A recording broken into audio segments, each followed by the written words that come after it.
लेकर है आप सभी के लिए क्लास 12 वालों के लिए मैथमेटिक्स गणित के कुछ important objective type question MCQs type question जो आप सभी के एग्जाम्स के लिए काफ़ी इंपॉर्टेंट होंगे। ठीक है, यहाँ पे जितने भी क्वेश्चन मैं सिलेक्ट किया हूँ ये सारे के सारे प्रीवियस ईयर्स क्वेश्चन पेपर है PYQ, और ये सारे इंपॉर्टेंट क्वेश्चन है आप लोगों के लिए सिलेक्टेड, और इसी पैटर्न पर रहने वाले आप सभी के एग्जाम्स। ठीक है, और हूबहू सारे क्वेश्चंस यहीं से देखने को मिलेंगे आप सभी को, क्योंकि बोर्ड परीक्षा में जितने भी प्रश्न पूछे जाते हैं दोस्तों वो सारे के सारे आप लोग को 10 साल के जो प्रीवियस ईयर्स होते हैं, ठीक है, वो सारे आप लोगों को प्रीवियस ईयर्स क्वेश्चन पूछ दिए जाते हैं। ठीक है, 10 ईयर्स का। तो चलिए एक एक प्रश्न यहाँ पे इंपॉर्टेंट होगा। वीडियो को लाइक कर लीजिएगा, चैनल को सब्सक्राइब कर लेना, ताकि इसी तरीके से नए वीडियो लेकर आऊँगा नोटिफिकेशन आपको मिलते रहेंगे।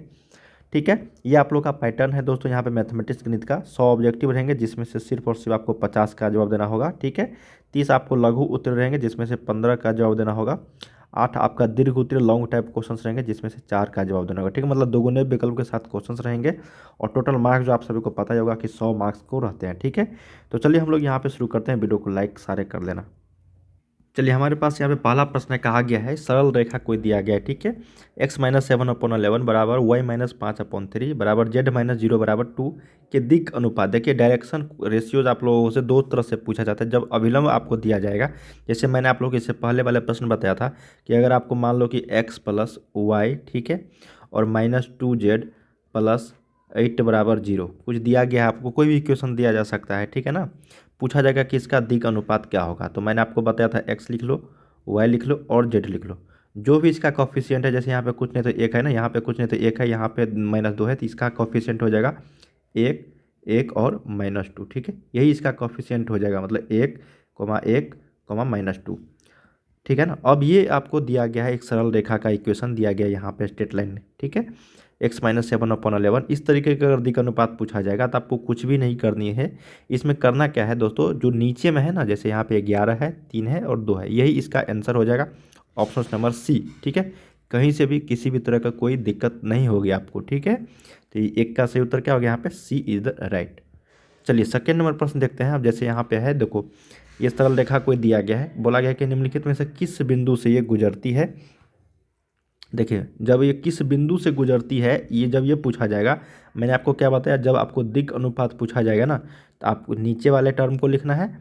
और जब आपको किस बिंदु से पॉइंट्स पूछा जाएगा कि किस पॉइंट से वो होकर गुजरेगा स्ट्रेट लाइन, तब आपको क्या करना है, जो एक्स के साथ लगा हुआ है, यहाँ पे देखो एक्स माइनस क्या है, x-27 है ना, तो इसका मान रखेंगे हम लोग 27।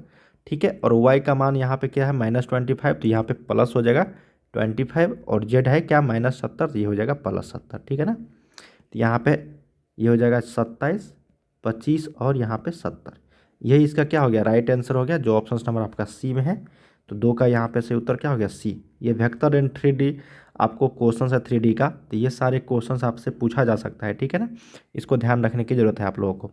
चलिए थर्ड नंबर प्रश्न देखते हैं। कहा गया है कि ये आपको वेक्टर और ये क्रॉस प्रोडक्ट है। ठीक है ना, ये क्या है, क्रॉस प्रोडक्ट है। मैंने आपको एक चीज़ बताया था यहाँ पे कि अगर i.i रहता है ऊपर में वेक्टर, तो ये 1 के बराबर हो जाता है। ठीक है, इसी का यहाँ पे j.j रहेगा या फिर बराबर k.k रहेगा।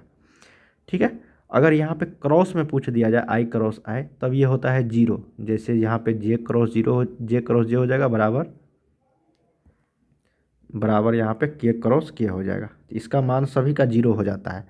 ठीक है ना, और एक चीज़ और मैंने आपको बताया था कि अगर i×j रहता है तो ये हो जाता है k वेक्टर के बराबर। ठीक है, अगर j×k रहता है तो ये i वेक्टर के बराबर हो जाता है। अगर यहाँ पे k×i वेक्टर रहता है तो ये आपका j वेक्टर के बराबर हो जाता है। ये चीज़ आपको ध्यान रखने की ज़रूरत है, ये फार्मूला है। ठीक है ना, इसको आपको ध्यान रखने की ज़रूरत है, कुछ रिलेशन यहाँ पे दिए। अब जैसे यहाँ पे देखो क्रॉस, इसका मतलब क्या हुआ, क्रॉस प्रोडक्ट। अब देखो आई से आई यहाँ पे करेंगे तो क्या होगा बताओ, आई से अगर हम लोग आई से करेंगे तो ये आपका i×i क्या हो जाएगा, 0 हो जाता है, तो इसको 0 लिख देंगे। फिर यहाँ पे देखो, ठीक है, अब यहाँ पे देखो 10i_j, ठीक है, 10i×10j, तो क्या हो जाएगा यहाँ पे दोस्तों 10k वेक्टर हो जाएगा। क्या हो जाएगा, 10k वेक्टर। ठीक है ना, और यहाँ पे फिर i से माइनस में करेंगे तो ये हो जाएगा माइनस आपको देखिए यहाँ पे आपको कैलकुलेशन करनी है दोस्तों, सिर्फ और सिर्फ आपको मल्टीप्लिकेशन करनी है, ठीक है। जैसे यहाँ पे आई क्रॉस जे अगर रहेगा तो के हो जाएगा, आई क्रॉस आई रहेगा तो जीरो हो जाएगा, ठीक है। तो देखो आई वेक्टर को सबसे पहले इसमें हम लोग गुना करेंगे, फिर 5 जे वेक्टर से एक बार इसमें करेंगे, फिर -9 के से फिर इसमें करेंगे, ठीक है। यहाँ पे मैंने आप लोग को गुना करके बताया भी है। आपको साइन चेंज करना है दोस्तों, जहाँ पे आप लोग को यहाँ पे आई क्रॉस जे बराबर के अगर दिया है, अगर जे क्रॉस आई मतलब उल्टा दिया गया है जे क्रॉस आई, तो ये हो जाएगा माइनस में के वेक्टर, ठीक है। ये भी चीज़ आपको ध्यान में रखने की जरूरत है। जहाँ पे जे क्रॉस के है, अगर के क्रॉस जे दे दिया जाए तो ये आपको आई वेक्टर नहीं होगा, माइनस में आई वेक्टर होगा, ठीक है ना। अगर के क्रॉस आई है, अगर आई क्रॉस के आ गया तो ये आपको माइनस में जे वेक्टर, तो ये चीज़ आपको ध्यान रखने की जरूरत है, ये सारा चीज़। तो यहाँ पे देखो ये आपस में क्या आ जाएगा, सभी कट जाएगा, ठीक है ना। तो यहाँ पे जीरो वेक्टर ही आंसर आ जाएगा, जो ऑप्शन नंबर आपका ए में है ये इसका राइट आंसर है, ठीक है। बस आपको मल्टीप्लिकेशन करनी है, जैसे मैंने आपको बताया, आई वेक्टर से पहले इसमें करना है, फिर +5 जे वेक्टर से इसमें करना है, फिर -9 के वेक्टर से इसमें मल्टीप्लिकेशन करनी है, और क्रॉस प्रोडक्ट का जो रूल होता है उस पर आपको मान बिठानी है। चलिए 4th नंबर प्रश्न देखते हैं। कहा गया है d/dx इसका डिफ्रेंसिएशन निकालनी है, ठीक है।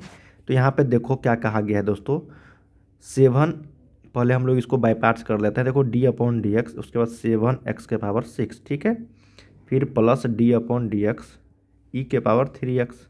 मैंने आपको क्या बताया था दोस्तों यहाँ पे, कि जो भी इसका दोस्तों देखो फार्मूला मैंने आपको बताया था कि अगर d/dx, ठीक है, x⁻n रहे दोस्तों, तो ये क्या होता है आपका x⁻n-1, और ये n जो है यहाँ पे आ जाता है, ठीक है ना। तो यहाँ पे देखो 7x⁶ है, और 7 पहले से है, x⁻6 को अगर करेंगे तो 6 यहाँ पे आ जाएगा, इंटू x 6n-1, तो क्या होगा दोस्तों यहाँ पे 6 - 1, तो ये 5 हो जाएगा, ठीक है। फिर प्लस e⁻3x, तो ये 3, ये कॉफी जो दिया गया था मैंने आपको बताया था e⁻5x रहेगा, तो आपको कुछ भी नहीं करनी है, 5x जो है यहाँ पे 5 e⁻5x, यही इसका क्या हो गया, डिफ्रेंसिएशन हो गया। तो उसी तरीके से e⁻3x है तो 3 इंटू e⁻3x। अब इसको देख लो, कैलकुलेशन थोड़ा सा कर दो, 7×6 = 42 x⁻5, ठीक है, प्लस आपको ये क्या हो जाएगा दोस्तों 3 इंटू e⁻3x, यही क्या हो गया यहाँ पे आंसर हो गया, ठीक है। जो ऑप्शन नंबर आपका ये बी में है यही इसका राइट आंसर हो जाएगा, 42 x⁻5 प्लस आपको 3 इंटू e⁻3x।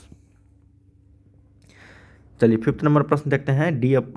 डबल डिफ्रेंसिएशन है, तो हम लोग क्या करेंगे, एक बार d/dx लिखाएंगे 100x का।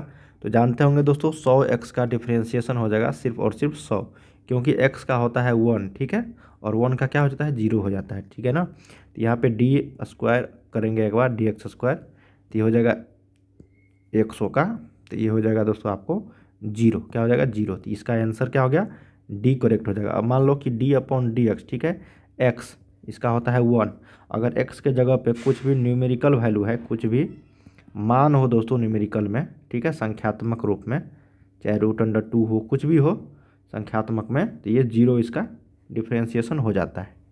तो 5 का सही उत्तर डी आपका राइट आंसर हो गया। 6 नंबर देखते हैं। कहा गया कि यदि दो समानांतर रेखाओं के दिक् अनुपात इतना दिया गया है तथा इतना है, तो ए का वैल्यू क्या होगा। देखिए दिक् अनुपात डायरेक्शन रेशियो से कई सारे प्रश्न आप सबसे से पूछा था, ये 3D का क्वेश्चन है।